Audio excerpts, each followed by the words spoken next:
You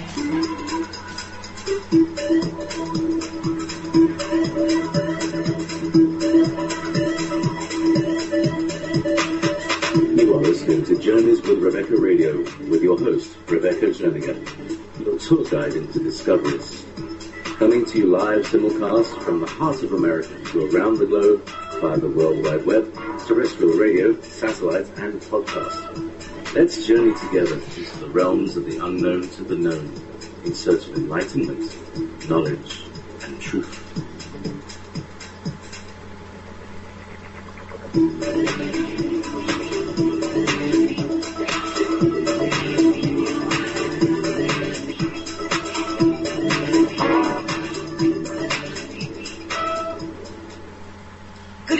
I am here in the heart of America, broadcasting live and heard on Revolution Radio at freedomslips.com, Studio B, and being simulcast on wolfspiritradio.com and also heard at journeyswithrebecca.com. This is your host, Rebecca Jernigan, and you are listening to Journeys with Rebecca. Welcome to a cold Friday night across much of the globe tonight. And I'm sending out good thoughts and prayers for everyone for warmth, safety, and peace this evening. I have a really cool show tonight. Wendy Kennedy joins me. And this is going to be a pretty frank discussion tonight about many of the topics that I have kind of garnered around here since the beginning of 2014. Some of the topics that I've been sharing with you, like feeling stuck, not knowing which direction to go into.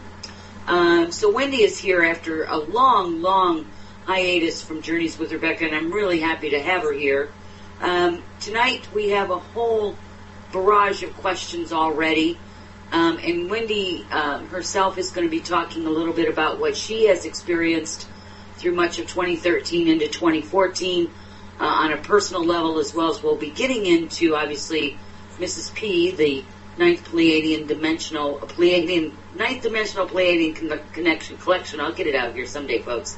And some of the information that they'll be coming through and answering some of the questions too as well. That being said, if you do have questions, and if you could just hold them off for a little bit, because we do have a whole bunch that's already come in. And if we have time for them, I'll certainly ask for more questions. But Wendy herself will be taking some of them before we bring Mrs. P on tonight. But please remember that both of these radio stations are commercial free and listener supported. So please do use the donation button found at Wolf Spirit Radio and also the support button found at freedomslips.com. You can log on to my website, that's journeyswithrebecca.com. There you can sign up for the free newsletter that I send out once or twice a month. It gives you updates, new information, any specials, who the guests are, changes, topics, how to connect with a guest, myself, etc. So if you'd like to do that, again, you can go to journeyswithrebecca.com. You can get to the chat rooms at Revolution Radio at freedomslips.com. There's a chat box in there. There's also one at wolfspiritradio.com, and also one that can be found on my website, journeyswithrebecca.com. I have one monitor that takes all of the questions, so please be kind. And if you do have questions, when we do open them back up for questions, please put them in all caps so that she can filter them out and send them along my way, because she's going to have a very busy night, I think, tonight. So I want to say thank you in advance to my monitor, Sherry, for being such a good help in all of this, and she's a very best friend of mine as well. So let's see, without further ado, let's go ahead and bring Wendy on the air. Wendy, good evening. Hi, Rebecca. Good evening, everyone. It's very nice to be back. It's been a while. Oh, it's been a very long time, let's see here. Let me go in here and see what's going on with my sounds here. No, JP's saying that it might be... No, it's okay. I think Wendy's sound is up a bit high on her end, so you just need to turn it down at your end. Sorry, we needed to have done this before the show, but anyway, we'll get going. Either that, or if you just turn your speakers down a little bit, Wendy, it's quite clear on this end.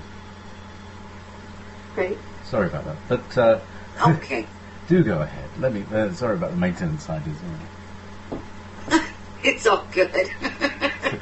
I'll put my screwdrivers away. You know, so.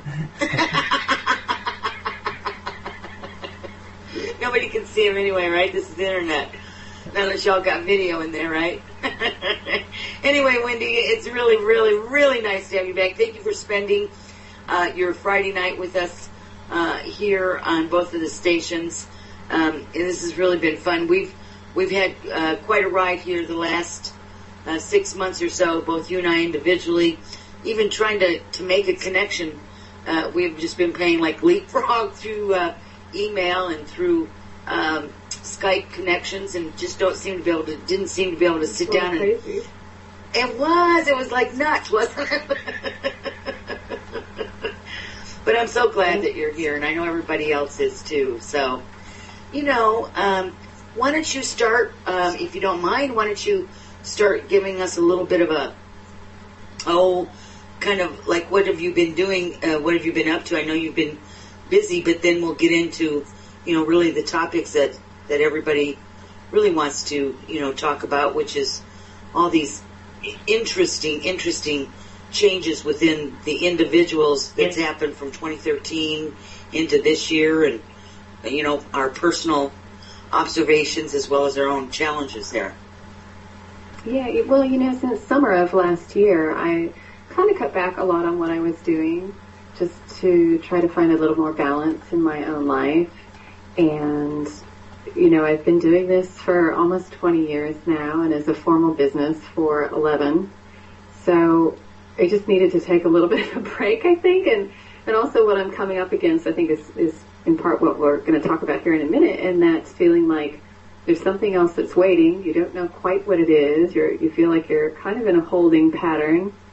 But in the interim, you're just kind of processing through stuff. So that's kind of where I've been for the last 6 months. I've had to work with my body, which is not something that I've had to do a lot in my life. I've been pretty healthy, and I think as we become more and more sensitive and we increase our frequency, any sort of small imbalance feels huge. And I was getting a lot of feedback with my private clients that this was the case for many people, where they haven't had any sort of physical ailment or any imbalance in the body. All of a sudden, they were having to process and deal with the body. And for myself, I think it was one way for me to really ground and connect with it. I couldn't ignore it any longer.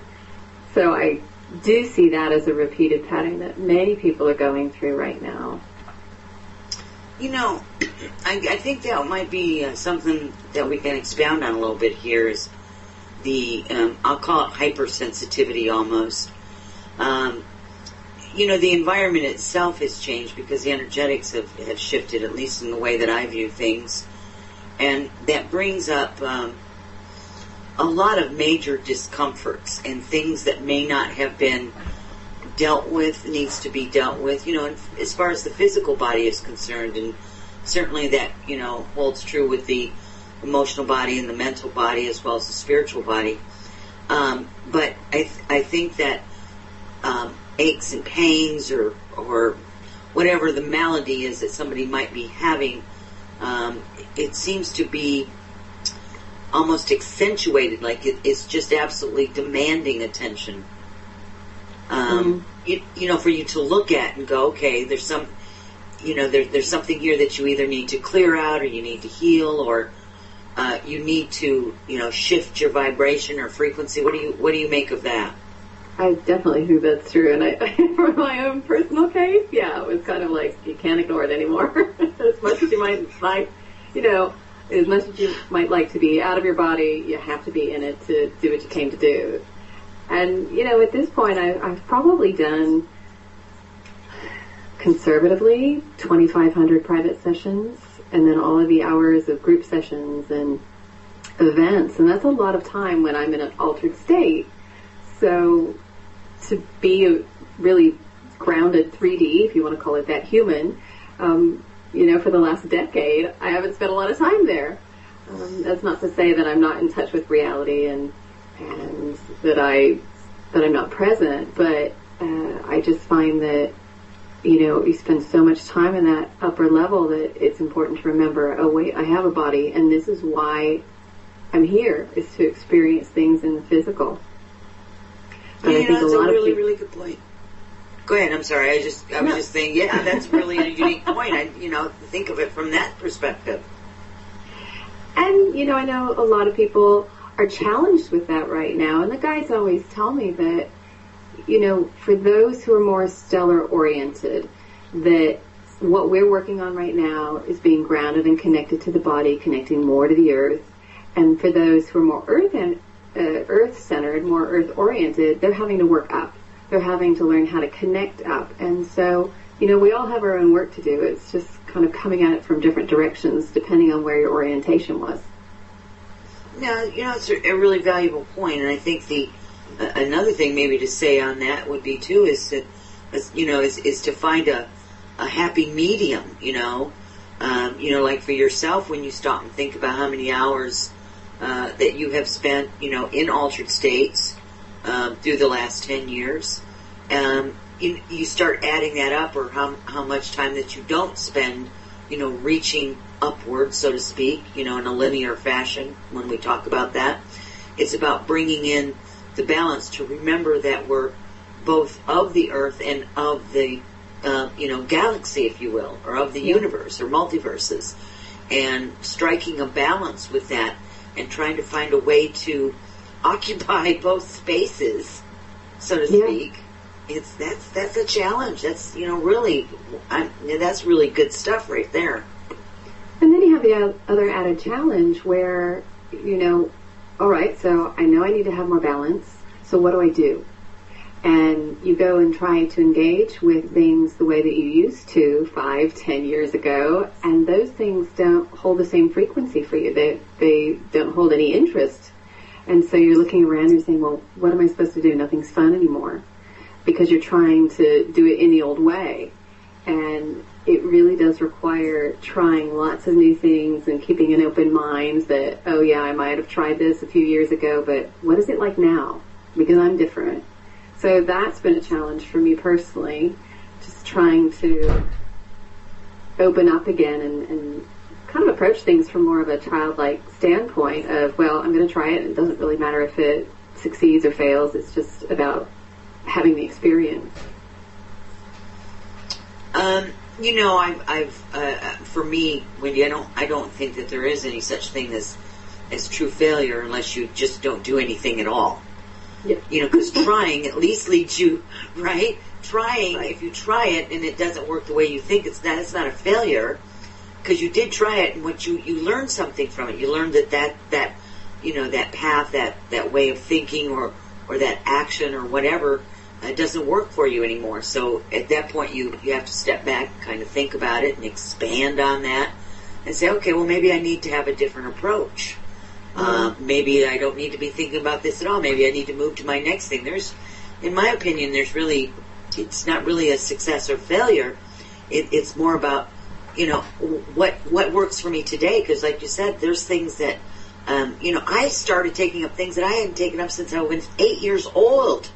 And I started doing things that I was doing when I was 8 years old. And I don't mean like playing games or anything. I mean, I had a beautiful, loving aunt that has passed away, and she taught me how to crochet.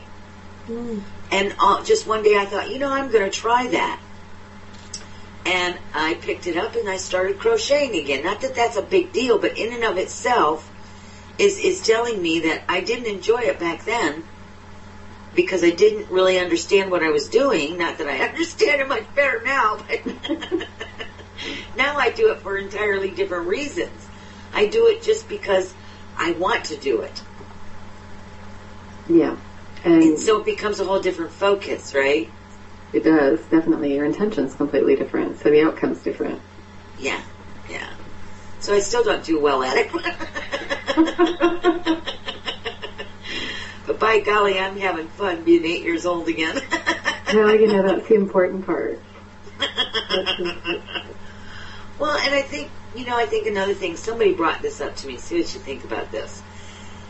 Somebody brought something up to me the other day about thinking about somebody that they hadn't seen in a few years, right? And the information I got when that person was talking to me was that their memory of what that person was like literally stopped that many years ago because they haven't had any interaction with that individual since then. Mm-hmm. So they don't know what that person has went on to do, or if they've changed, or if they haven't changed, or if their situation has changed, or what they've experienced, or anything, because their interaction, their knowing of what was going on in their life stopped, XYZ long ago. So that was like this huge little aha moment for me when I thought about that, because we all have a tendency when we look backwards to remember something and it stops. That situation doesn't evolve anymore because it's at a stopping point because you're not involved with it. Right. Whether it be another individual or something that you did. And so I think it might have been like in the story that I told you about the crocheting, kind of it revolves together in as much as that maybe we all need to go back and revisit different aspects of whatever we might have experienced, because it truly can be different because time literally has passed, so our perspective has changed, maybe their perspective has changed, maybe the situation isn't what we thought it was, maybe it was better or worse. But isn't that kind of what what all of this might be about is for the growing thing to, it's also about like chronic illnesses or pains and aches. If you go back and look at what you thought was the cause of it, maybe it isn't. Yeah. What story do we tell ourselves over and over and over? And the guides have been giving a lot of exercises for that lately, and having people really look at that, because they said if you go back and if you were able to see what really happened in that moment, you'd see that it was something that was completely different, but you decided on a story, and then you kept telling yourself that story over and over and over again. And because you didn't change the story, your reality, what was being pulsed out was the same, so the reality was matching that. It didn't change. So they've been suggesting people really look at the stories that they tell. It's hard to get ahead, or I'm not deserving, or I'm not lovable. And then what's the new story? What's the new thing that you want to base your reality off of? And they say it really is just as simple as that. It's changing your story. So, looking backwards isn't necessarily a bad thing, as long as you can bring it into the forward moment and retry that shoe on again, so to speak. Yeah, I mean, why are we looking at it? What is it about that moment that we're drawn to it, that we want to relive it, we want to replay it? Is it because we're trapped in that fear, or is there something that we want to glean from it so that we can move beyond it, so we can forgive, or we can integrate? So let's continue on with Wendy here for a minute. I know you said you needed some time off, and you took a lot of the summer off, and you kind of gave yourself a little bit of a break, obviously, with doing this work. And it is a lot of work. I've been doing mine for about 35 years, so I understand. Sometimes you just have to step away. You have to get a different perspective. You have to figure out what's going on with you, right, before you can figure out what's going on with others. So from last year to now, other than the fact that, what you just said, what else has come in for you as far as, not only the changes for the being, the individual yourself, but, maybe a bigger picture and how that fits in with what you might be seeing going on on a global scale, or even in your, local community, whatever the case may be? Well, I think in part, it's really working with frequency, and I'm trying to let go of the idea of form and what is the next step. And I know that that's required of me in order to move into this next phase, the next part of my journey here. And I do get that from a lot of people, that they're feeling kind of stuck. And it goes back to what's the essence of what you want to create as opposed to the form, because I know that what I'm about to move into, I don't have any reference point for. There's nothing out there that I can look at and say, oh, that's what it looks like. There might be a small aspect of it, but I'm pretty certain from what I can feel and what I get is that it doesn't look like what I'm doing now, and it doesn't look like anything that I can point to as a whole. And I think a lot of people are feeling that. They know that there's something. There's something else. But how do I get there? I don't know. And it just, the guides keep sending me, and they keep sending other people back to the vibrational essence of it. And eventually, we'll start creating these new forms, and other people will have references. They'll be able to look at something and say, oh, I'd like to do something that's similar to that. Not exactly that, but it's pretty close. And that will help that momentum build. But for those who are really stepping into this new process, it absolutely requires working with the frequency. Doesn't always feel good. I know. I can't argue with that point at all. Well, let's talk about the new frequency, because that's something that really began in earnest. This is just my opinion, and the way that I feel about things and the way that I experience things really came in at the end of 2012 and moved in to 2013. And I spent most of 2013 trying to acclimate myself to what this newness was. The new energetics, I called it. It's new to us in the form that we're in, being where we're at right now, right? It's not newly created energy, but it's new to us. I think that might be a good way of maybe explaining it. But so I think that we have a tendency to be in quite a big hurry, the human aspect of us, because we want to reach our destination point, patience kind of a thing. But these new energetics have really thrown everybody off. 2013 was a very unusual year. I don't even know how to describe it for myself personally. It was like an on and off switch. I guess that's a good way of saying it. Some days I was on and some days I was off. Yeah. And after the beginning of this year, of course, we had all them really interesting, and we're still going through those interesting astrological lineups out there. It's really creating a real playground out there for a lot of different things to show up in people's arenas, right?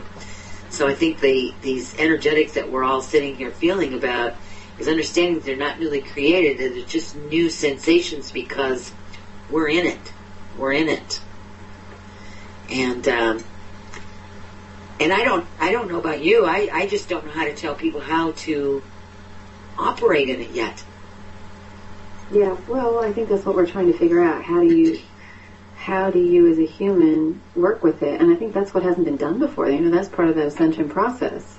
Things are great in theory, but how do you practically make that transition? And that's where the guides, they're always saying to me that, we can give you pieces, but you really have to listen to yourself, because we're not walking in your body. We are not perceiving it in the same way as you are. So some of the things we give to you may be of assistance to you in one moment, but they might not work in the next. But you have to really listen to yourself. But I definitely understand what you mean about. Yeah, go ahead. 2013 really felt like it was a time of integration. Didn't feel like there was a lot of movement going on, and when the calendar year flipped over, it felt like, all right, here we go. It felt like there was a lot more action that was underneath that energy, and I have the feeling that this year is going to unfold pretty quickly. There's going to be a lot more action. People will feel inspired to take steps, to kind of follow the breadcrumbs, to see where they're being led, if you will, to match the frequencies that they've asked for, or to find the frequencies that they've asked for that are being presented to them. I think that I think that's a really good way for you to word that. So my question to you is do you feel that in 2014 for yourself that you're going to be able to better identify what this new energetic stands for, and for yourself as well as for those that you will share the information with? I hope so. I hope I can. Each day it feels a little clearer. Each day I feel a little more inspired as I'm working more and more with the frequencies. So it is getting a little bit easier. And it's amazing to me when I actually put some energy into it, what comes back to me and how quickly stuff comes back to me is pretty crazy. What I have to work with is why I have resistance to sitting down and working. And I think for somebody who does energetic work, I don't know if, and I'm not quite sure what it is, if it's that I spend so much time in an altered state that I don't always want to channel for myself after I've spent, 3 hours in a day channeling for everybody else. At that point, I just want to kind of shut down and be Wendy and not necessarily have a conversation with beings in other realms. It's the same thing as, I've talked all day on the phone. I wouldn't necessarily want to pick up the phone and start talking with any of my earthly friends either. I need a little downtime. So what sets up that repeated pattern of resistance? And those are the things that I personally have to keep looking at and keep working with.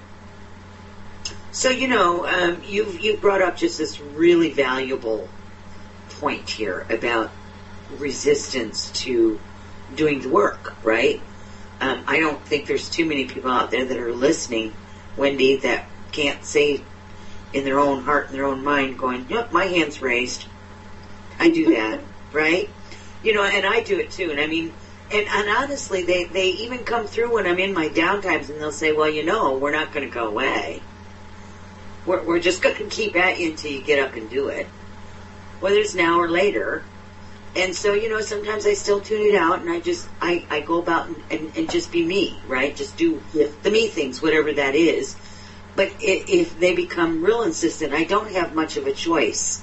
You just have to sit and go, okay, what is it? And a lot of times that, and I understand because we've all got our agreements, right? We all said that individually, we all said, this is what I'm going to try to do while I'm here. Right? So, we made those statements, and so, they're trying to hold us to that in a sense of this is what we didn't say it was going to be easy. God knows it's not easy, don't we? We know it's not easy. Yeah. This isn't easy. But it can be. Yeah, I know. I think that's what we're working to remember. Yeah. If we weren't so resistant just to getting up and doing the work. Well, and that's just it. They're like, all right, well, you've got two choices. You can still stay in this lower space where it feels icky, or you can sit down and you can change it, and it's your choice. And it's just remembering that every time that you feel that heaviness, this is my choice. I'm choosing to perceive my reality this way. And, everybody has resistance, otherwise we'd all have absolutely everything that we wanted. But,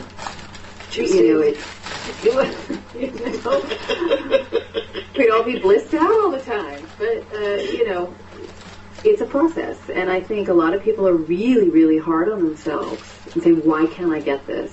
Why do I keep going back to these old patterns? And that's going to keep you in the old pattern. Guides always say, in order to change where you are, you have to love where you are. You have to appreciate it.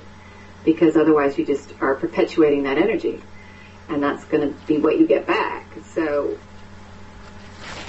what do they say? What resistance says? Yes, yeah. So it's being a little kinder to yourself.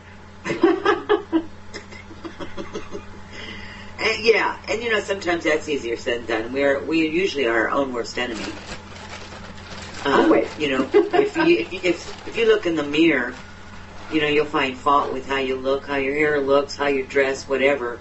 You won't look in the mirror necessarily and go, wow, this is great, and just not think about it. You don't. There's always that portion of the human self that thinks, well, I could have, maybe taken a little extra time and done this or done that, or I could have been this or I could have been that. So we're always, putting ourselves in a lesser than state of mind and being. And it's not about being egotistical either. I mean, again, there's that, bringing that balance in, but it's also going, I am going to give it my all today. I am going to sit down and do this, and I am going to try to change my story, and, and then really work at doing it. It would be that easy, but for some reason we like to sit and go, oh, gosh, I should have done this and I should have done that. I hear myself say that all the time. I should have got up and did this. I should have done that. And, those are things that are just not healthy for us as individuals. They don't create that space of moving into the new energy fully and completely. I think a lot of it, Wendy, in my opinion, working in this new energy is because we really, like you said, we have no reference point. We don't know what it is that we're moving into. We are creatures of habit as human beings. And therefore, I think that's also part of the resistance, is going in knowing that, first of all, you have to take responsibility for making the choice into working and moving into that new energy, not knowing what it really is truly about, because there is no reference point.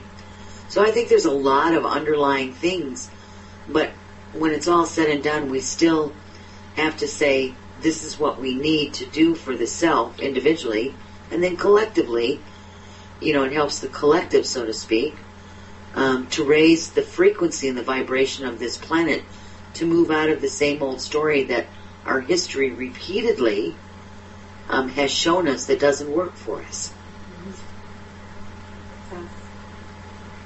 And it's a journey. Yeah, I don't know if there's a destination, but there is a journey. Well, I think that's it. We are so goal-oriented, and we are so entrained in this belief that, that there is something that we're aiming for, and that's it. It's finite. There's a point, and once we reach that point, we're done. And the universe is infinite, so why would anything that we do be finite, really? So I think that's a big deal for a lot of people. I think if you were to ask most people, what's the point? It would be some sort of material attainment. And then it's kind of like, all right, well, if I push the envelope with that, what would you do once you got that amount of money, or you got that house, or that job, or that partner? What then? What's next? So when we work with that mindset to say it's not about any of those things. It's about joy, it's about happiness, it's about exploring frequency, then that's a whole lot of pressure that goes away. And we're able to create those things that represent that, whether it's, the house or the relationship or the money. Those things are a reflection of the frequency, and it can come in infinite ways. I like that. So here's a question for you, my dear, is that we do have a couple of questions that kind of coincide from the audience that we got before the show, kind of coincide with some of the conversation we've had. Would you like to take these couple of questions for you? Sure. Okay, let me read this one. This one's from Jen. I feel like my life as I knew it has fallen away, but I'm not in the new paradigm either. And I'm feeling lost and confused. Can you give me clarity on some creative abilities that are dominant that I may use at this time to navigate this tumultuous time in my life? Hi, Jen. Well, I think this goes back to what we were talking about earlier as far as just working with the frequency, the essence, and what qualities do you want to experience more of in your life. And the guides always send people back to childhood and the kinds of things that they like to do in childhood, and that's a place to start, to kind of rediscover what direction you might like to go in, where your creative path leads you. Did you like to build things? Did you like to play customer service? Did you, like to nurse people to health? Did you like puzzles to see how things fit together? Because those things that you were really drawn to in childhood, those are big clues for you that there's probably something in it that you would enjoy doing for a quote-unquote job, for work. If you like to put things together, maybe you like architecture or construction, or maybe you like math. Maybe you're really drawn to math. Those are things to kind of look at. If you played with dolls, how did you play with your dolls? What did your dolls do?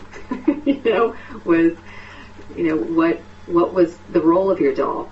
Because that was another expression of your energy, your own creativity, of your personality.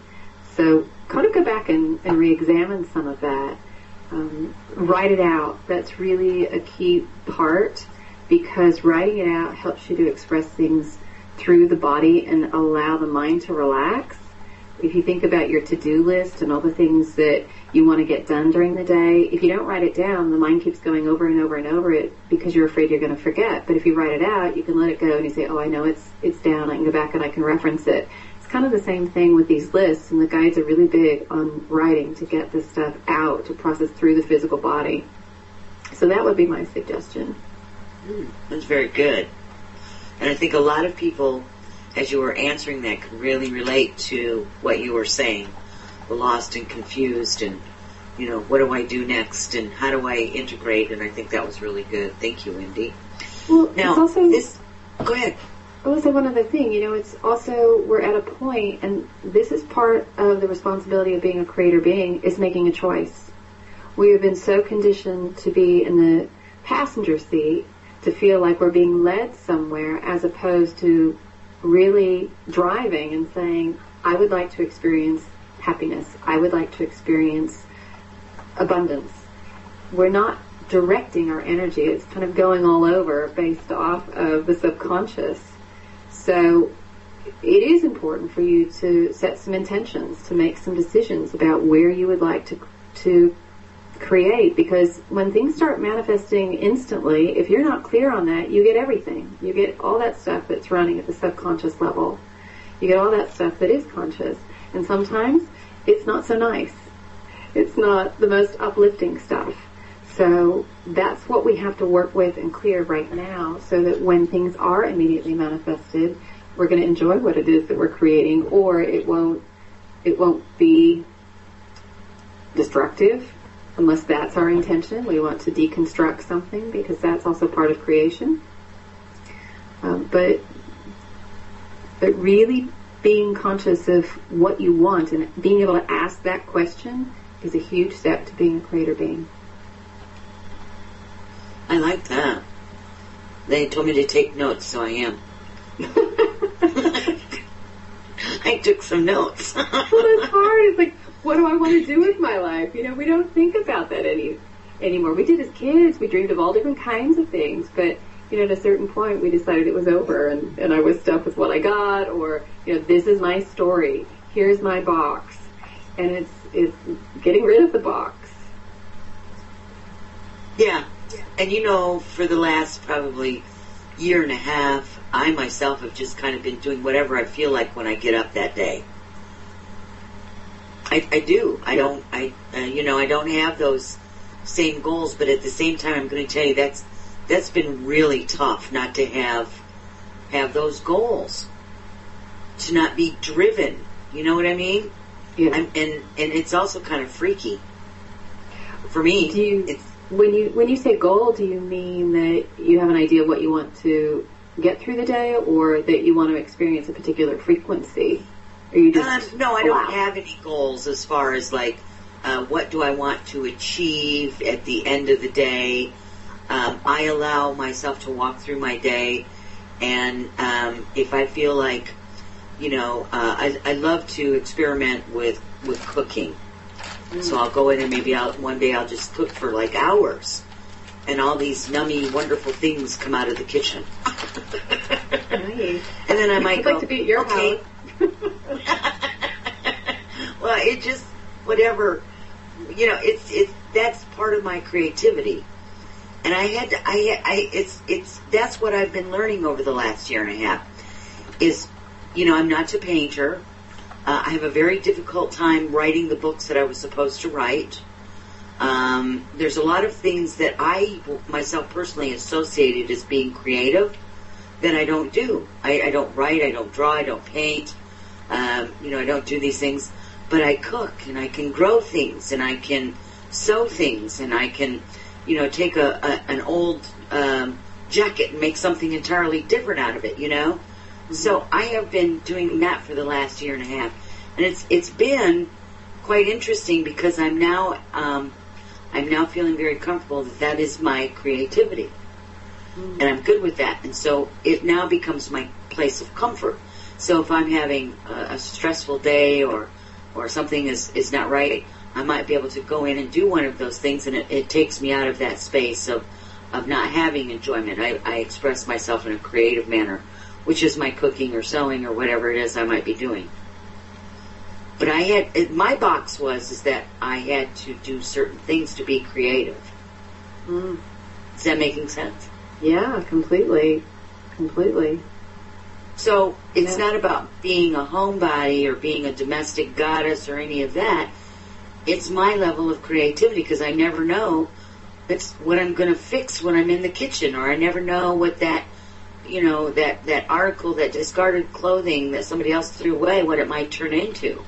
Mm-hmm. Sometimes they're really cool, sometimes they're not so cool. But I think it's been a huge lesson for me this last year and a half with that stuff. And then in the meantime, when I'm in those very relaxed, creative states, is when I get my best information. Mm-hmm. It's and just there.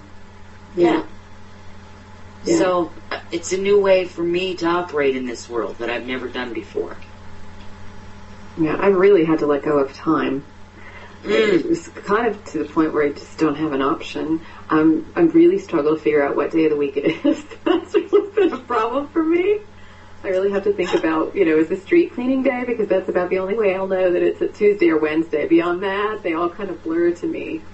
And then, I start the day and it's over. So I have to let go of the idea that I have to get so many things done in the day, because that just doesn't happen. I just kind of go with where I'm drawn, like you were saying.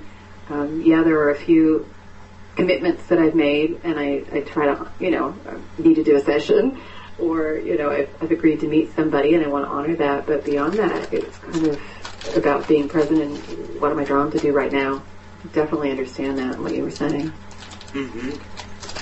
But I'm not so sure that isn't part of the new paradigm, which is the idea of our being so clock-oriented societies, and that we're still doing the work. We're still honoring our commitments. We're doing that. But in the times that we don't have those commitments, we're not looking at the clock wondering when our next commitment is. Yeah. It's that's the goals. I said I don't really have goals. I mean, I have goals, but they're not like I have to attain them by the end of the day. Yeah. They're bigger than that, and they're not as definable as that. They're semi-goals, I guess. They're not structured in the same way, Like doing the work. That's a goal. But there is no end destination of, when I arrive here, then I don't have anything else left to do, Yeah. We'd all be running on the bus. Here, let me go. All right. Are you ready for another question? I am. So what have we got? Oh, this one is kind of a long one here, and we've got about 13 minutes probably till the top of the hour. So this one is, I have received different information from various both human and channeled sources about this topic and would like to get some clarification. Are all people on this planet what we consider to be star seeds or walk-ins, or only a few hundred? And what is the definition you have of these terms? Either way, souls who incarnate from a higher developed world, dimensional planes, in order to help humanity ascend, or those who have one or more parallel lives on other planets. I guess the variety of information and differences come from differing definitions as well. And this is from Anonymous 1070. Yeah, I think sometimes it's about semantics, but, as the guys have explained it to me in my own experiences, walk-in is a contract between two souls who one will inhabit the body at birth. And it can be multiple walk-ins. It may not just be that there's one walk-in. There may be two in a lifetime, usually not more than that.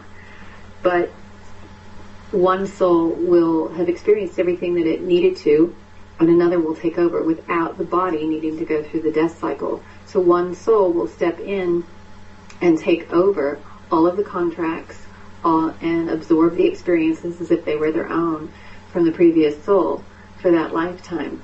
And usually that happens later in life, from the mid-20s on. Occasionally it will happen in childhood. The guides tell me that that's pretty rare. But it does happen, and usually,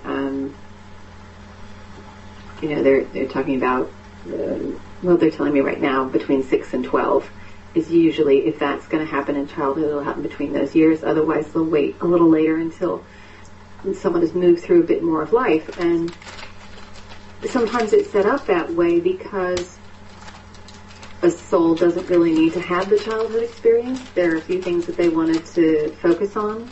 And so there may be a soul who hasn't been here for a while, or they've never been here, and they want to have that childhood experience. And so that's why that kind of setup is created. They don't need the whole cycle.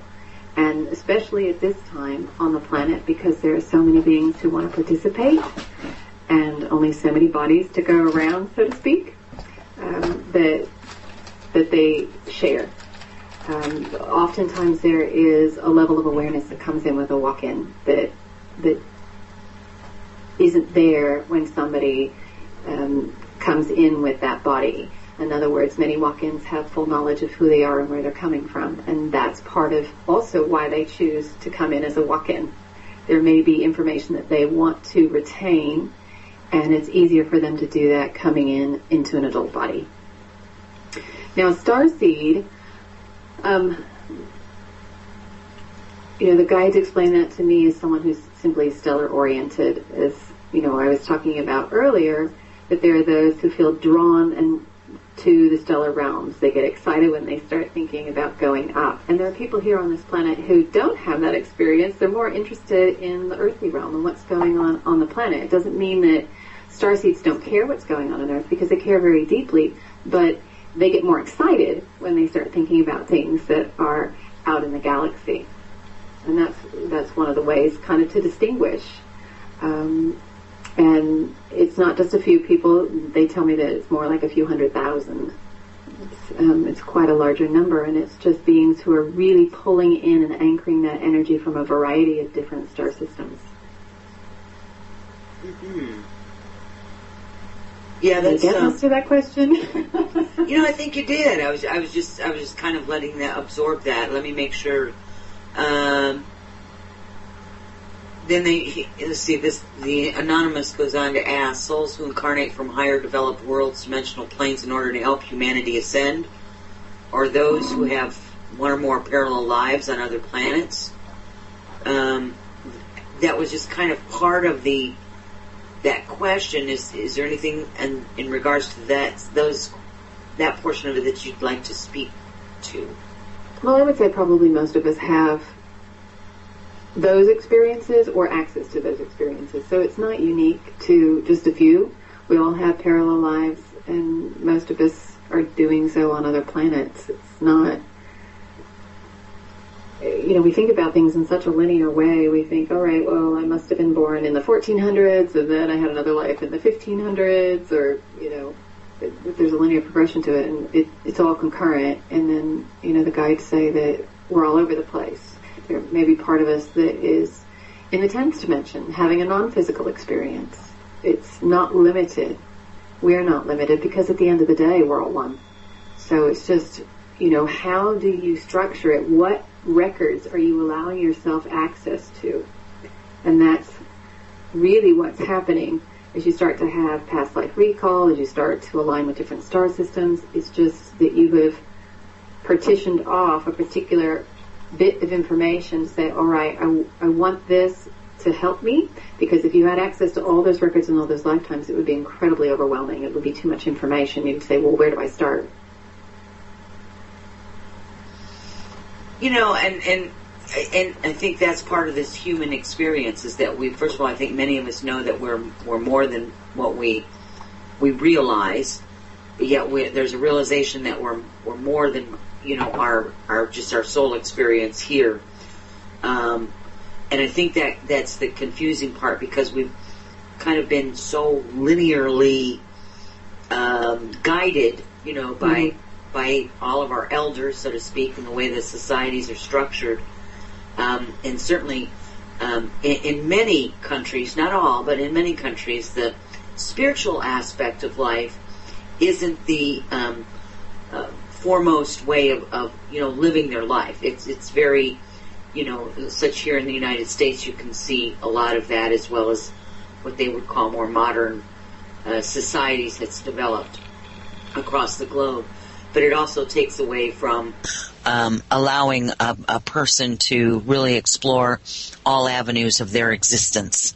And I'm not sure as a human being on this planet that we could, like you said, we could just really absorb the fact that, the idea that we're, maybe 1,000 different places all at once, our little minds kind of go, okay, I can't wrap my mind around that, right? I'm doing good to think about 2 or 3. I mean, really, when you start thinking about it, that's extremely profound. And you think, okay, well, how does that help me here? Yeah. When I get out that far like that, when I get real far out like that, I go, okay, well, that's great. And I'm, maybe I should learn to access it a little bit more. I probably could bring in some of that knowledge and wisdom, into this life cycle, but I kind of, get myself out of it. So I don't know, maybe I just answered my own question there. They also say it changes your reality. It changes how you experience things here. So you can't put the genie back in the bottle. You can't really unknow it. I guess in some ways that's what we're doing here on the planet. But, once that information comes through, it's a game changer. So they always say you'll take it when you're ready, because otherwise you can't have the same kind of experience. You can't go through the same kind of process of integration that you're going through now. It will change the perspective. It changes the whole game. It does. It does. It really does, doesn't it? It does. Absolutely. Well, I think this has been, really, really helpful for people. We've only got a couple more minutes. I know we're probably going to get cut off, but I think this one may be something that you might be able to answer, because in the second hour we'll bring Mrs. P on after we get back. But this one is from a gal by the name of Holly. It just came through my email.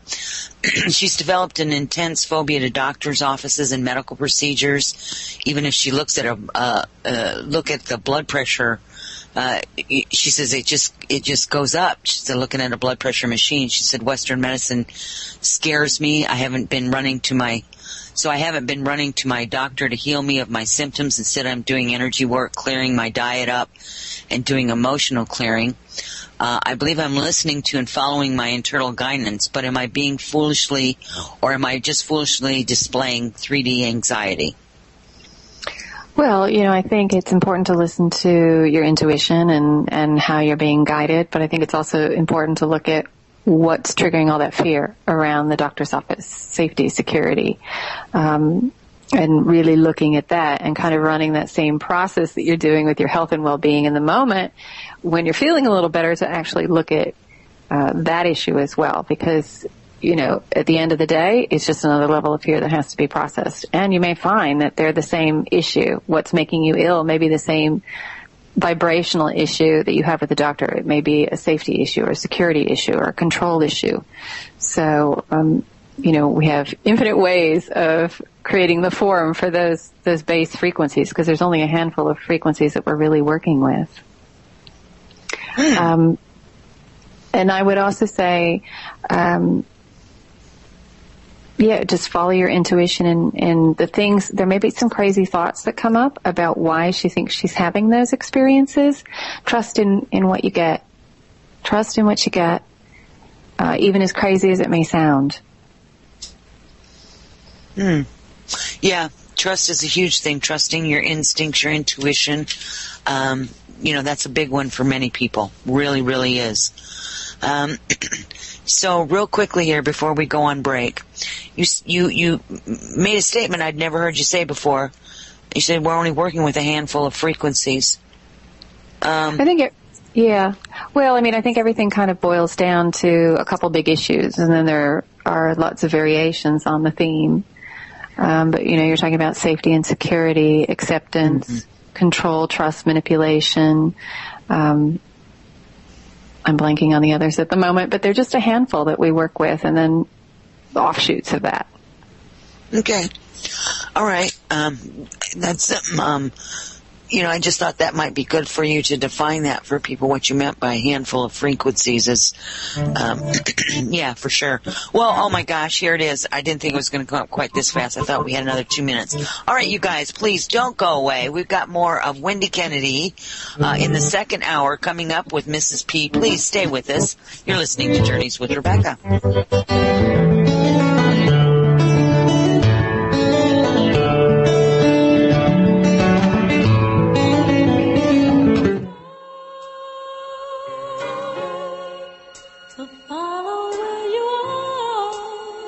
Everyone, welcome back. You are listening to Journeys with Rebecca, and we are here tonight with somebody that I am just so pleased to have on the show tonight, Miss Wendy Kennedy.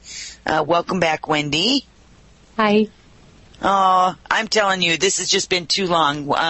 Hopefully we'll have you back on here again way sooner than the last absence that you were from the show. It'd be nice. We'll see how things play itself out. No commitment there. Got to be in the moment. That's right. We're working on just going with the flow, folks. Mm-hmm.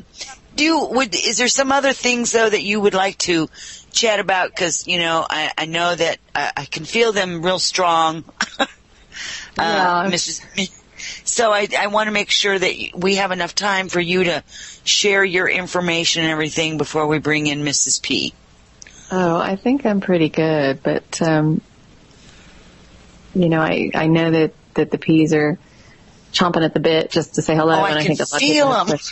So I love it. I love it. Okay, my dear, we'll wait for your return, and we welcome Mrs. P when she shows up.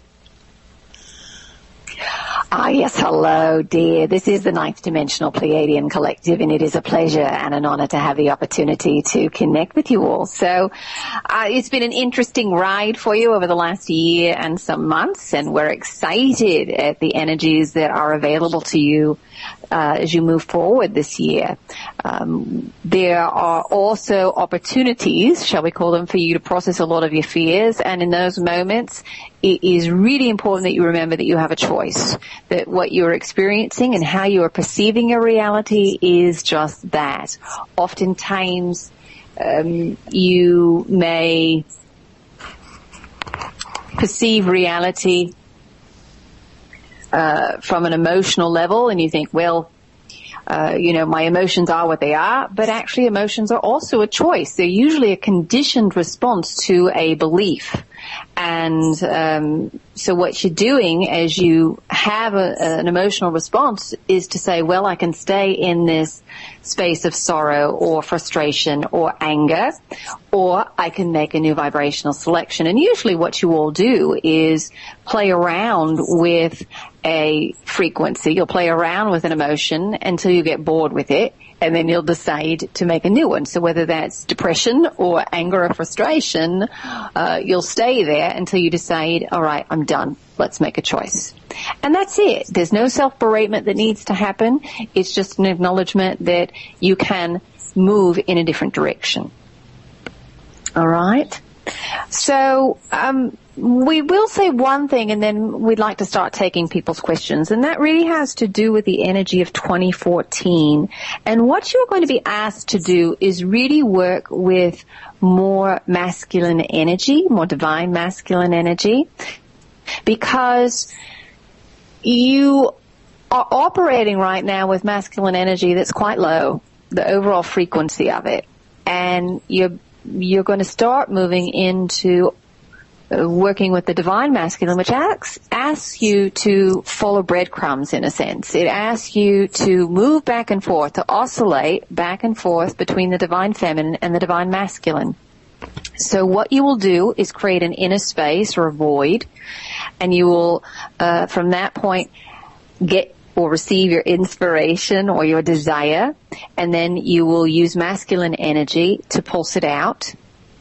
And then you go back into that receptive state again, and that's the feminine energy. And then you will receive the frequency back. All right. So in other words, you will have a sense that something is being presented, and then you'll take action to meet it.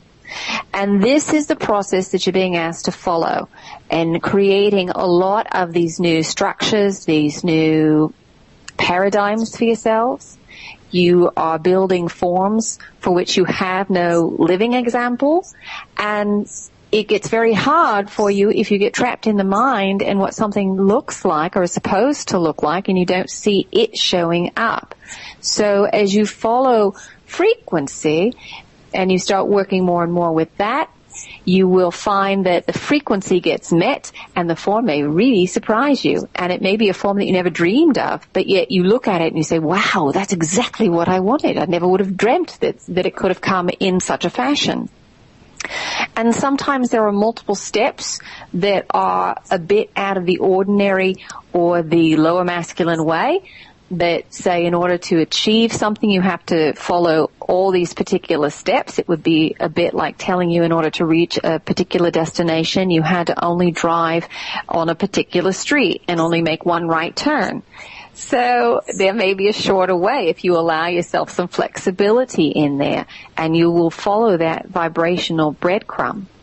So it requires that you let go of your ideas of form. It requires that you trust and that you let go of some of that illusion of control, because at one level you are always controlling your reality because you are pulsing frequency, all right? But you are letting go of the part of control that needs to be released, and that is the form portion, which is not yours to create. Universe creates form. Source creates form. You work with the frequency.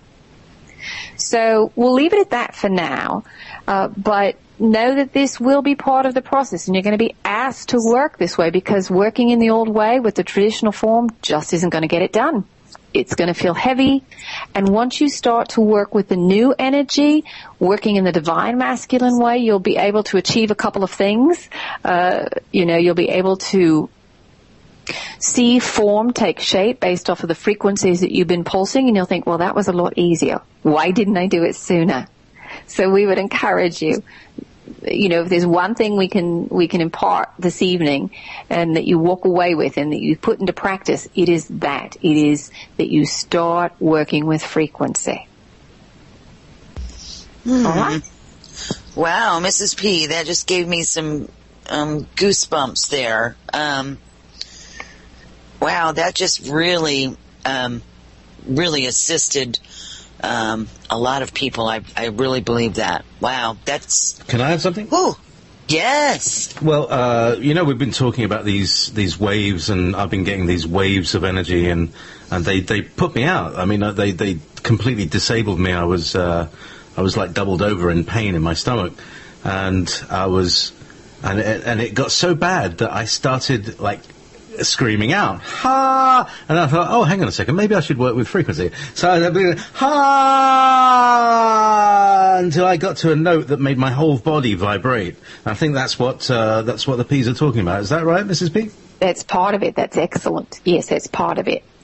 And what you are also learning to work with more and more is working with tone and sound. And that's one thing that Wendy really didn't talk about, which she normally preps you for, which is that we work with tone and sound. That's why we are different than her normal speaking voice, because the tones and sounds will resonate with you at a cellular level.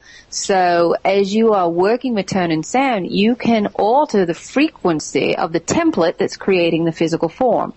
So sometimes you create interference patterns so that you stop pulsing out lower frequencies, the wave is nullified, and you can find the right frequency as you move up and down in sound. And sometimes you can amplify, the ones that you want to work with. You may have a deficit in your field of a particular frequency, and you want to increase it to create balance. And so as you play around up and down the scales, you may find that you hit one and your whole body lights up. all right, because it's the right one. Yes. So well done. Well done. Yes, we have a lady who works with frequency, and she's taught us various techniques like this, Sherry Edwards. So that's great. Thank you very much. And that's just it for many of you, is also remembering you have these tools in your toolbox. So we would encourage you to write down a list of all the things that you have encountered and put it in your phone. And we recommend your phone because you all have your phones with you all the time. So write down, if I'm feeling depressed or I'm feeling tired, I know that I can, and then use one of the tools. I can use tone and sound. I can work with my breath. I can have new thoughts. I can think about times where I was excited and energized and happy. So you have all different kinds of tools. So start writing them down so that when you forget, you can go back to that. You can also set reminders on your phone so that, if you've forgotten to do that on a more regular basis, maybe once every other day, you say, wait, I've got tools in my toolbox, so I'm going to send myself a note, use your toolbox today. So there are things that you can do on a regular basis, but you're out of habit of it. You are creating these new remembrances. Wait, I have choice, because the old habit says, I don't, I have to take it as it is. So now that I have your ear for a moment, Mrs. P, I have a question for you in regards to this same topic. I had a most interesting experience when I was in Egypt. I was in the Queen's Chamber and had an extremely interesting experience where I spoke something, and I don't even remember what it was. I heard my own voice resonate back to me, but yet I heard it as almost 6 or 8 different, they were like different tones of the same thing resonating back. It was like very clearly defined, all the different frequencies, levels, I'm not quite sure if that's the right word, of my voice when I spoke it in that Queen's Chamber. And I went up to the King's Chamber. The same thing happened, and I realized that something that came out of my mouth was extraordinarily amplified, but yet it was also very in that one singular stream that the human ear would hear. What I heard it is coming out as again, is about 6 different levels of that same audio that came from my mouth. And ever since then, after that experience, is like when I hear, there's certain times when I hear things and I'm hearing what somebody's saying, or I can see things and it's coming across as a sound, as a note, or a structure, like we'll say when somebody's playing guitar, they hit a bad note, you can hear it, and it, kind of grinds on you. And so, like, this is something that didn't happen until I went to Egypt. Is this part of that new energetic that we're talking about? Well, you're becoming more and more sensitive to frequency. And for you in particular, you brought some past life memory of working with that sound online. So you re-accessed how to process and interpret, because if you'd had it before that, it would have driven you crazy. So you were ready for working with it because you're able to decipher all of the different frequencies. If you've got somebody who's got a really great ear and you play a chord, they can tell you exactly what singular notes are in that chord. And that is kind of a crude way to describe what you were getting back. You were working with harmonics, and you were also working through multiple octaves. So all of you are constantly being sent frequency, and there is a sound element to all of what you experience. It's all based on the vibration of matter. You can interpret everything as sound. It's just whether you are, we'll say, trained enough, that you have opened yourself up enough to be able to identify exactly what that is. Most of the time it just gets thrown out. You say it's extraneous data, and that's what the mind was actually designed to do. That's why you use it, because it gives you the illusion of separation.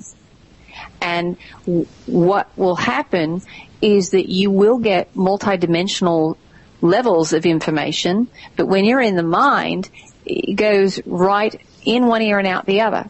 Because to have multiple dimensions of information means that you are no longer separate.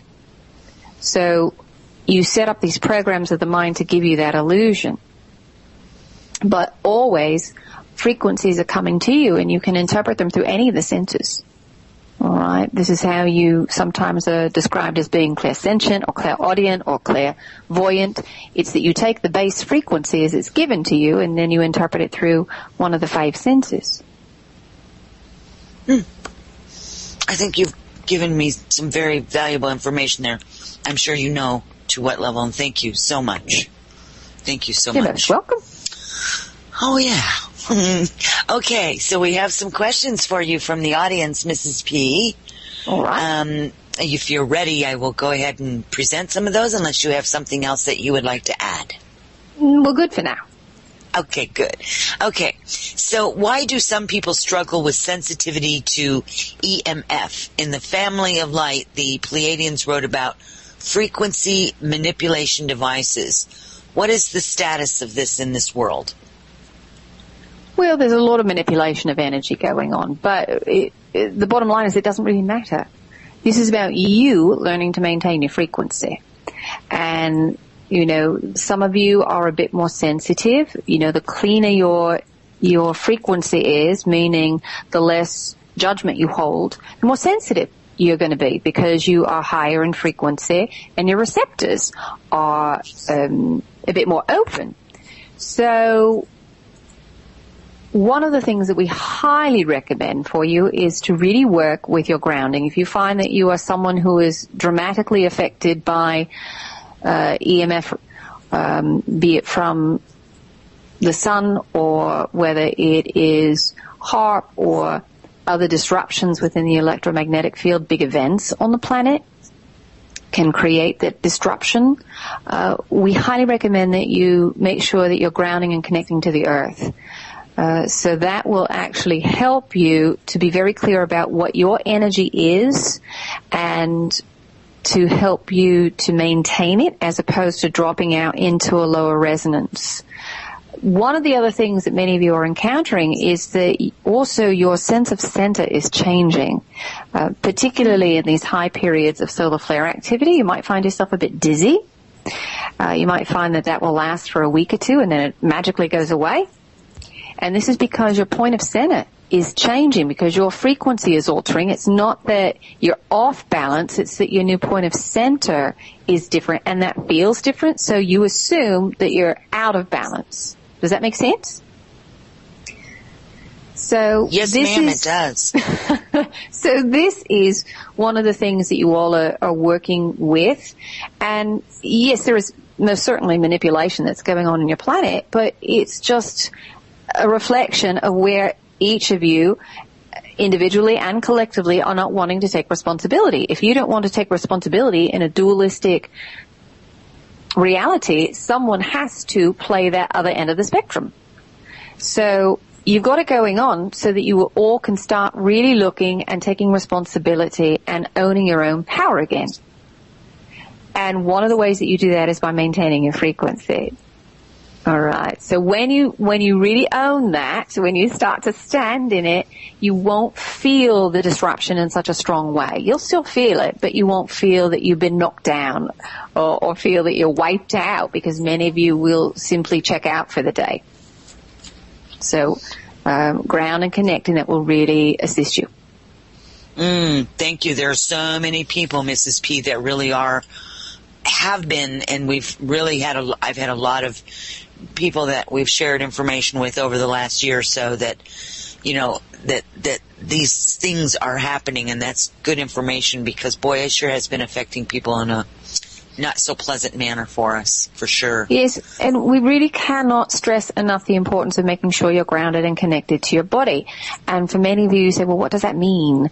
And usually the easiest way for you to know when you're grounded and connected is to understand the opposite of that. to understand when you're not connected, and that's more obvious. We always give the example of walking into another room and forgetting why you've gone as a really good indicator that you're not grounded and connected. All right? So when you start to recognize that frequency, what happens is that when you go back to it, you say, oh, wait, I'm not grounded. And then you can reconnect. And it's not just enough to do it once in the morning or once at night. This is something that you have to do throughout the day to really connect yourself. And this process of reconnection will help you, because if you're being grounded, if you're grounded and connected, then you're going to maintain your frequency better. You're going to have more clarity. You're going to have more vitality. Some of you have coped over the years with dealing with the emotional chaos on the planet, the intensity of the emotions on the planet, by being half out of your body, not being fully rooted and grounded. It's a bit like dispersing your energy and not keeping it in a strong focus, and that's kept you from really feeling. And it worked for you for a while, but where you want to go, the work that you want to do, is really going to require you to be fully connected. And once you get comfortable with that energy and playing in that, then again, it will be one of those things where you would say to yourself, why didn't I do this sooner? It's much, much easier to function this way. But there was fear that as you connected emotionally, it would be overwhelming. And then we would take you back to what we were talking about before, to know that emotions are a vibrational selection. You have choice with those as well. So, you can't avoid grounding any longer. You really can't. You can't afford to do it because it's just not going to serve you. Won't feel great. I think that's really good information for people, me included. Thank you for that. This next question, there's more to this this person that just asked that question, but another one came in that's just a real quick one here. Mrs. P, kind of getting back to the sound that we were just talking about earlier. Can sound or harmonics create a portal? Yes, it's possible. Yes. Okay. But there has to be strength of frequency. All right, because what it really is doing is it creates, in some ways, an interference pattern with the current wave that's there, the current energy that's there. And more people that you have together who are focusing their energy, that can create the portal. But here's the amazing thing for you all. All of you are walking portals. And this is something that is somewhat unique to human beings, because, in part because of your emotional access, that you can allow yourself to open up and experience so much joy and bliss that this is when you open up a portal. And it's a portal that's a connection to source energy. So that's something for you to play around with if you really want to. How much bliss can you hold? How much joy? How much love can you work with and play with? And, it opens up. It opens you to multiple dimensions when you do that. And in essence, you've created your own portal. Love it. Oh, you've got some people out there, Mrs. P, that are really working on that one. I love it. Okay. I'm going to switch gears on you again and get back to this other person's question. If the Pleiadians could comment on the work of Tolek and the Andromedan Council, they've said that the Earth should have, if not already, have become a 4D planet by the end of this month, which I'm assuming this January, and that soon she wouldn't be able to be capable of supporting 3D life, and those who evolve will stay on this new world, and those who don't want to stay and play, more in the 3D will be moved to another planet. This was also said in Raw Law of One series, without specific dates though. So if you could comment on that at all. Well, our perspective is slightly different in that you are already residing on a fourth dimensional planet, and you have been for a while. The difference is that what you consider to be a 4D planet is really the matrix upon which you run programs. And many of you are still running them from the 3D perspective. So that's why it often doesn't seem like things have changed. Because the 3D is so different from 5D, you needed an entire dimensional range to play in so that you could make this transition. And 3D is a dimension of linear time, it's a dimension of separation, it's a dimension of density, solidity. And 5D, you have a multidimensional perspective, it's about connection, and it's about no time, and many other things, but we're just naming a few here. Now, you can run in 4D, either 3D or 5D programming on it. Occasionally, you all are starting to run 5D programming, but you can't hold it. Your frequency isn't high enough to maintain it. You still have too many 3D beliefs that pull you back into that as your perceived reality. Now, eventually, and it will take a number of years, what you will find is that there will be more and more people who are running what they would consider to be a 5D program on a permanent basis. And so that reality, if you were standing at the 3D level, wouldn't be perceivable to you. So will appear as if reality shifts. They're just different now moments, frankly. They're different vibrational levels. Every now moment is built upon an agreed upon set of circumstances. It's built on a frequency. So if you're running 3D programs, it's a different vibration than a 5D. And so the perception will be, if you are standing in the lower realm, that yes, that the upper realm just simply doesn't exist. For those in the 5D realm, you can see that the 3D does exist, but you just don't engage with it. It doesn't hold its appeal. You could if you wanted to, and some of you will. You will move back and forth to be bridges, but it will take a number of years. It's not something that is going to happen overnight, where you just wake up and everyone's gone. It's not going to be like that. And here's the irony. When you get up to 5D, you already have an awareness that you are connected to everyone and everything, and that it's not really as if someone can be quote unquote gone. It just means that they're off doing something else. When somebody leaves the house, when, a family member or a loved one that you live with leaves the house, you don't worry that they're gone. You know that they're off doing other things, and it's very similar. They're just not part of your current experience in the moment. So it is important that you let go of this idea of time and when is it going to happen and how is it going to happen, because we're not really sure at exactly what point, where's the tipping point where you are going to shift individually and collectively to this new space. All we know is that you will get there.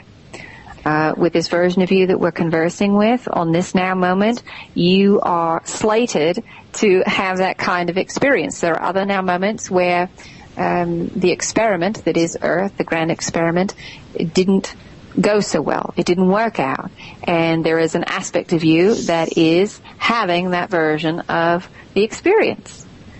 So we take you back to the present moment. Enjoy being in the moment. Enjoy being now. Don't worry that somehow you're doing the wrong thing or you're not going to get there. You're going to miss the boat, because, you're going to be exactly where you're meant to be.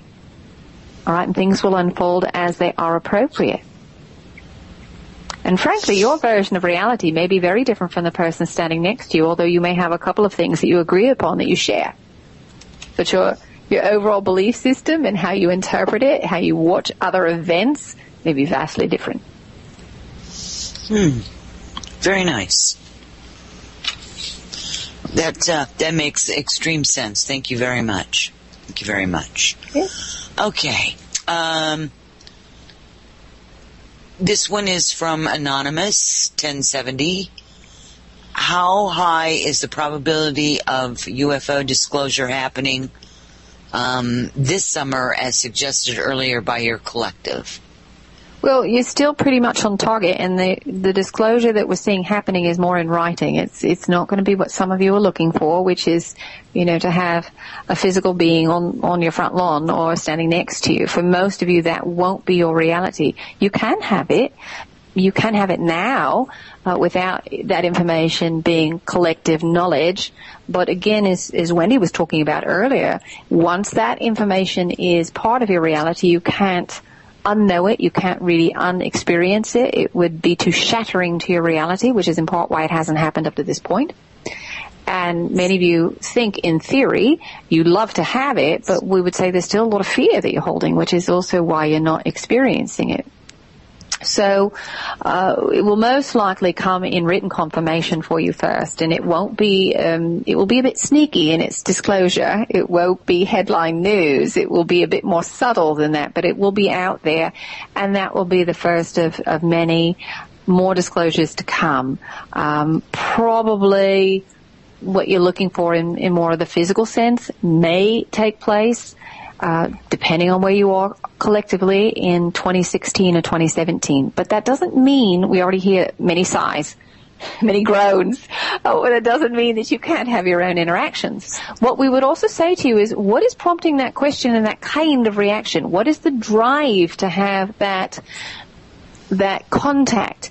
A lot of times it's because you don't like the earth. You don't like either being on it, or you don't like the condition of it and you want other beings to come in and fix it, or you want to be proven right because everybody says you're crazy for believing it. There is usually some fear-based issue that is driving the question. So we would encourage all of you to look at that and just be honest with yourself. Is there any fear in there that's driving my need for this disclosure? Because otherwise, what we would say is most of you, you'd either already be having it personally, or it wouldn't be a big issue for you. And we know this is a hot button topic for many of you. Mm-hmm. All right. Love it. Love it, love it. Okay. So our next question is going into a different topic for you, Mrs. P. Aside from trying to live in the heart center, finding something that makes us smile, living grounded within our bodies and present, what else can we do to be able to integrate things that are in our subconscious mind? Because I'm trying to get motivated and get in my body in a healthy way, but the more I try to be happy, present, and heart center, I seem to be more hungry. Well, we would say first off, what more is there than being heart-centered and being in the moment? Because really there isn't. Because that's where everything is contained. So if you can do those two things, absolutely everything else takes care of itself. So, what we would, well, there are several things we would say here. One is the grounding piece is important so that you can recognize frequency. All right, so you can run full power. One of the things that we would invite all of you to have more awareness of are, where are your thoughts through the day? Are you thinking about the past or the future, or are you fully engaged with what it is that you're doing? Because if you're thinking about the past or the future, you are in the mind. You are not heart-centered, and you are operating at a fear level. Period. Usually when you're thinking about the past, there is some level of shame or guilt or blame that's running. There's judgment there. And if you're thinking about the future, usually it's about control, trust, security, worry, approval. All those things get triggered. So what we would say, if you want to examine the past or the future, set aside a specific time where you are just going to examine and review.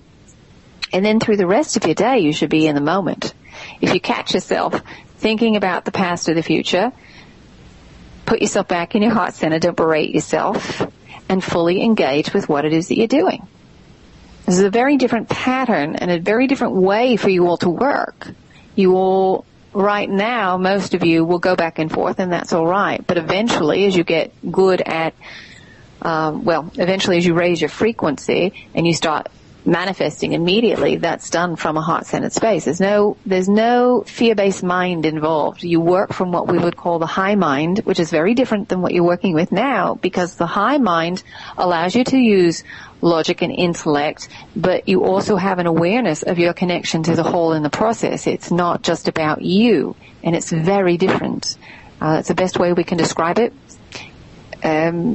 So when it comes to health and well-being in the body, we would say look at what it is that you're trying to suppress, because yes, as you start to work with some of the higher frequencies, what will happen is the lower ones want to come up. They want to increase the frequency, so that gets your attention and that gets pulsed out as a result. So that's why you may be having lots of great feelings, and then all of a sudden all this lower stuff comes up. You feel icky, or you create a scenario where something negative happens and you think, well, what was going on? I was vibrating at a really high rate. It's the laws of entrainment at work. So it's not that you're doing anything wrong. It's just in order to maintain that frequency, you have to clear other stuff, and it's coming up so that it can be integrated. And when you're working with that high energy and all of a sudden you want to numb it, you want to suppress it by eating things that are unhealthy, because that's one of the ways that you all do it, by putting chemicals into the body, then that's the piece for you to look at. Why don't I want to be healthy? How does being unhealthy keep me safe? Perhaps, and we'll tell you quite frankly, part of it is that you're afraid you're going to feel too much, and that you're going to be overwhelmed by what you feel by those around you. What's important for you to know is that you can maintain your frequency.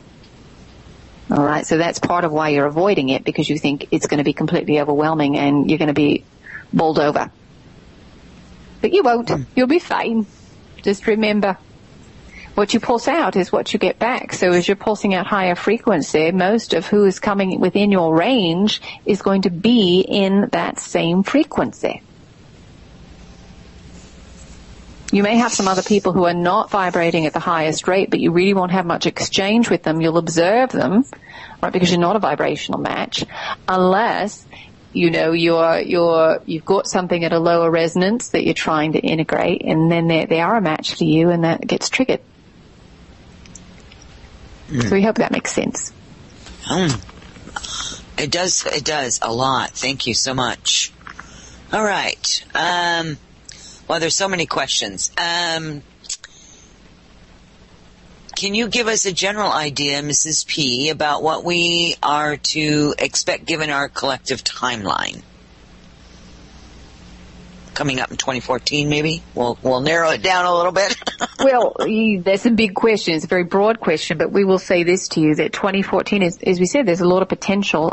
We would say in February, there's the potential for a lot of financial issues to be triggered in you individually and collectively. So a lot of things may rise up to the surface next month. When you get to the fall, you may have a lot of issues around authority get triggered and activated. So you might see that there are more issues around your government officials or about the military or the police that may come up to the collective consciousness to be processed. And there are some general trends with that. Your sun has been rather quiet, because you're going through a period of integration. You were sent a lot of packets of information, a lot of high solar flare activity, and each one of those flares is a packet of information that is sent to you on what needs to happen to integrate collectively, and information from different parts of the solar system as well. All that's being sent out in the packet to keep you up to date. And, the sun's been quiet right now, and that's going to heat up again here in a bit. And so what we already talked about as far as grounding and being aware of how the electromagnetic field is fluctuating. We would say one other thing here. If you are out and about your day and you feel yourself really agitated or anxious, and then all of a sudden you have a thought, is this just me, or is there something else going on today? Take it as a sign that there's something else going on. All right. Otherwise you probably wouldn't have that thought. You just feel grumpy. So that's a big one for you to start trusting that, something else is going on energetically. And it may be something that's going on in another part of the world that you aren't conscious of. There may be strife or upset or big things going on that are affecting the collective consciousness and creating a ripple, if you will. A wave that is coming towards you, and you're feeling it and you're getting it. Sometimes you get this ahead of the game. Sometimes there may be something big that you all are creating, some kind of event or a natural disaster, as it were, that you might pick up ahead of time. So just remember to ground and connect and to trust that you are divinely supported. Your guides are going to give you all the information that you need. You just have to ask for it and then be open to receive it. Okay. Let's, if you would, for just a moment, because you talked about financial issues in February. What does that look like from your view? It means a lot of issues around wealth distribution, a lot of issues about unemployment, a lot of issues around stability in the economy, or it can even look like bad news, that's an illusion anyway, because your sense of abundance isn't tied to a job or the economy. It's tied to how much energy and connection to source you're running. So while the collective may choose to limit itself, that doesn't mean that has to be your version of reality. You can just simply acknowledge that the collective is choosing to be on this version, but my personal reality doesn't have to be that way. And I support those who are choosing it to be limited, and I send them love and information that there is another option. So, yeah, we don't want to go too far into prediction, but suffice it to say that it's likely at the end of February that some more information will come out. Okay. Thank you very much for that. Let's see. Let's go to the next question. Is there any way that we can be made aware of when we change timelines? You're constantly doing it. There is no such thing as a solid timeline. You're moving from now moment to now moment, and you string them together and you say, oh, this is my timeline. What happens frequently is when you make a change from a now moment, and every now moment is based on an agreed upon set of circumstances. You've got, if you can imagine it as a circle on top of a triangle, and then there's another smaller triangle inside of the big one. And the circle is where you're standing, where you focused your energy. The big triangle is the collective story. What the collective has agreed is their history. And then you have the smaller triangle, which is your own personal history. So you can move to any now moment. But if the story you tell yourself is vastly different, there is a part of you that would say, that's going to disrupt. I'm going to know that something's really wrong, and that's going to shatter my version of reality where I have linear time. So I can't make that big a leap. So what you do is you make smaller incremental leaps. Sometimes you all have a sense of deja vu. This is when you have made a change in the now moment where the agreed upon set of circumstances is distinctly different. All right? It's not huge, but there's something different, and that's what triggers this sense of deja vu for you all. So if you're asking us, how do I know what timeline I'm on if I've changed one, that's probably the best indicator that you will have.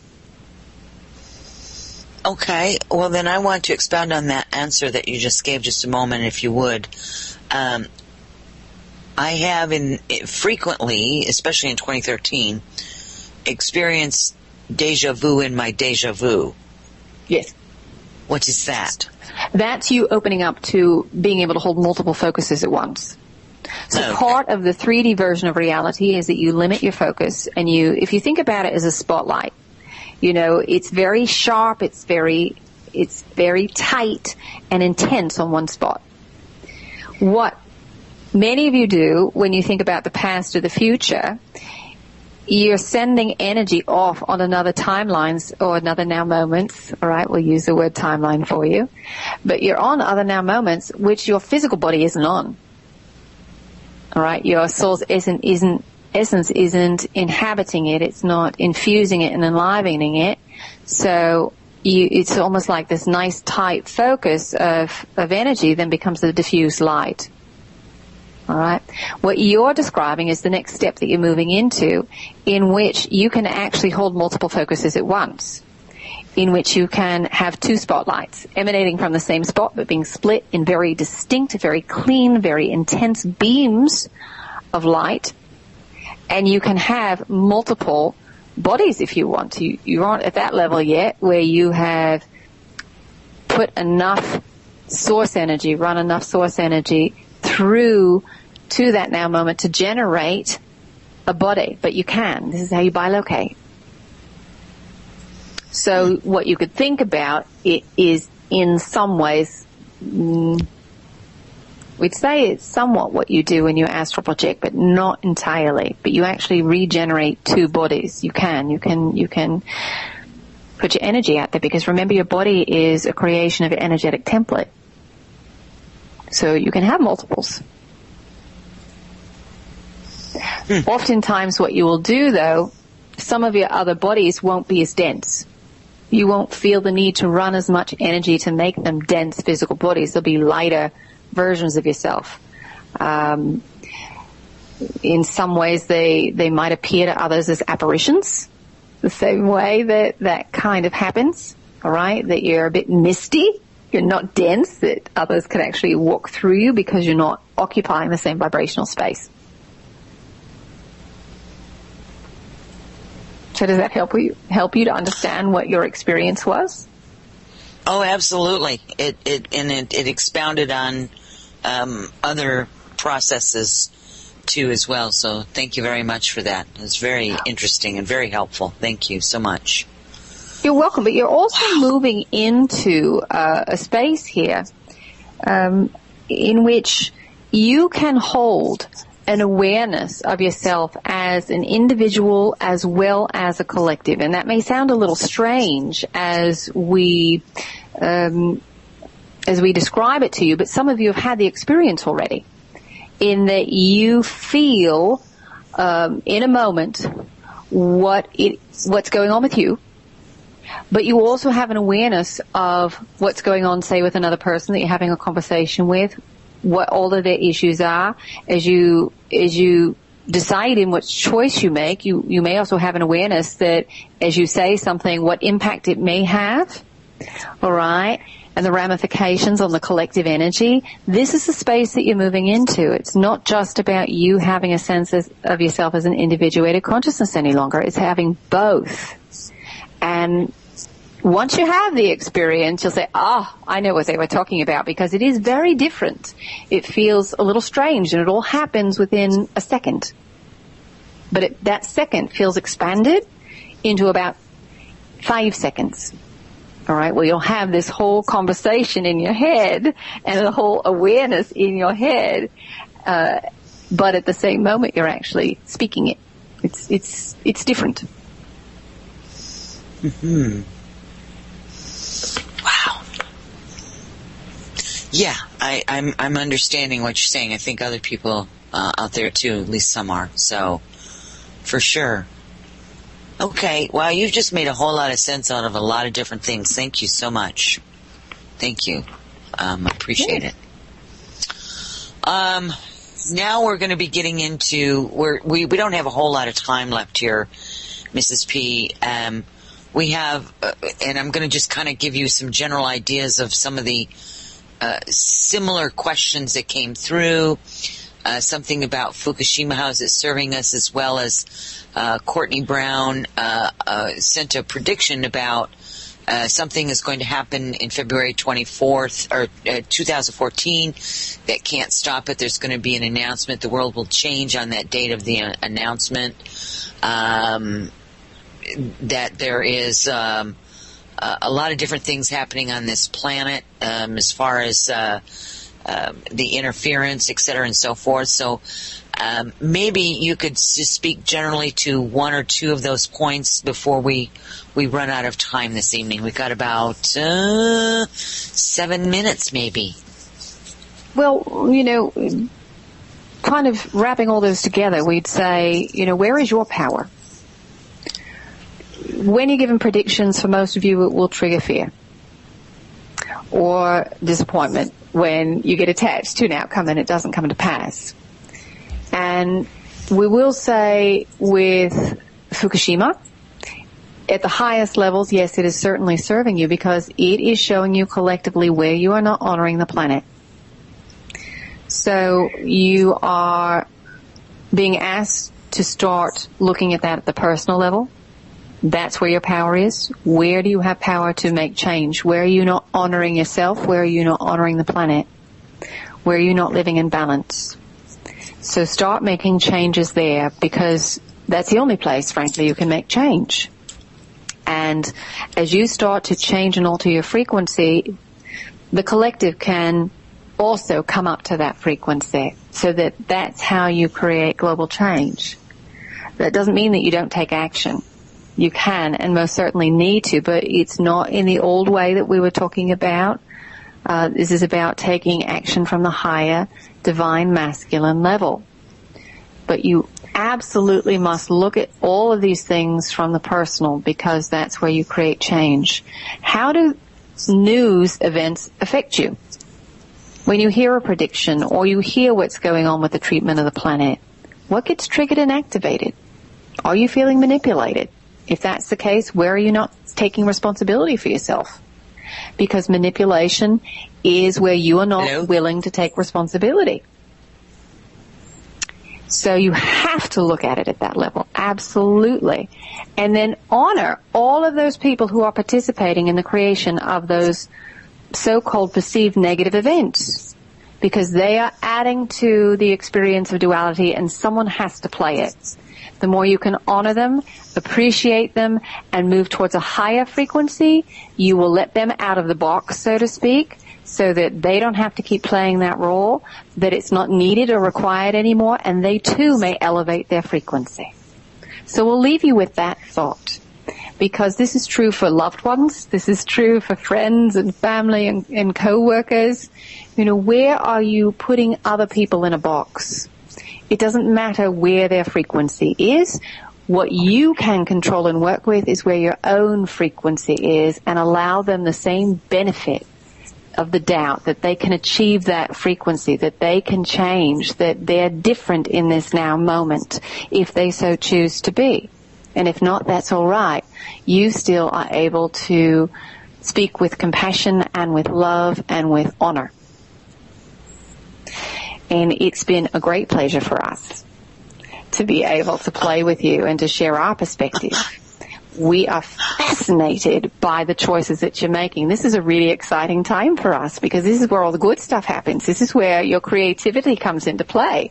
And we get to see how you implement a lot of this energy. This is where the great lessons are. It's not about the destination. It's not about reaching 5D because you all know what that's like. It's about going from the 3D perspective to the 5D. How do you integrate? What's the journey? That's the good stuff. So don't be in a rush to get to the 5D place. Be present. And just allow yourself to enjoy what's presented in the moment. We'll leave you with that thought.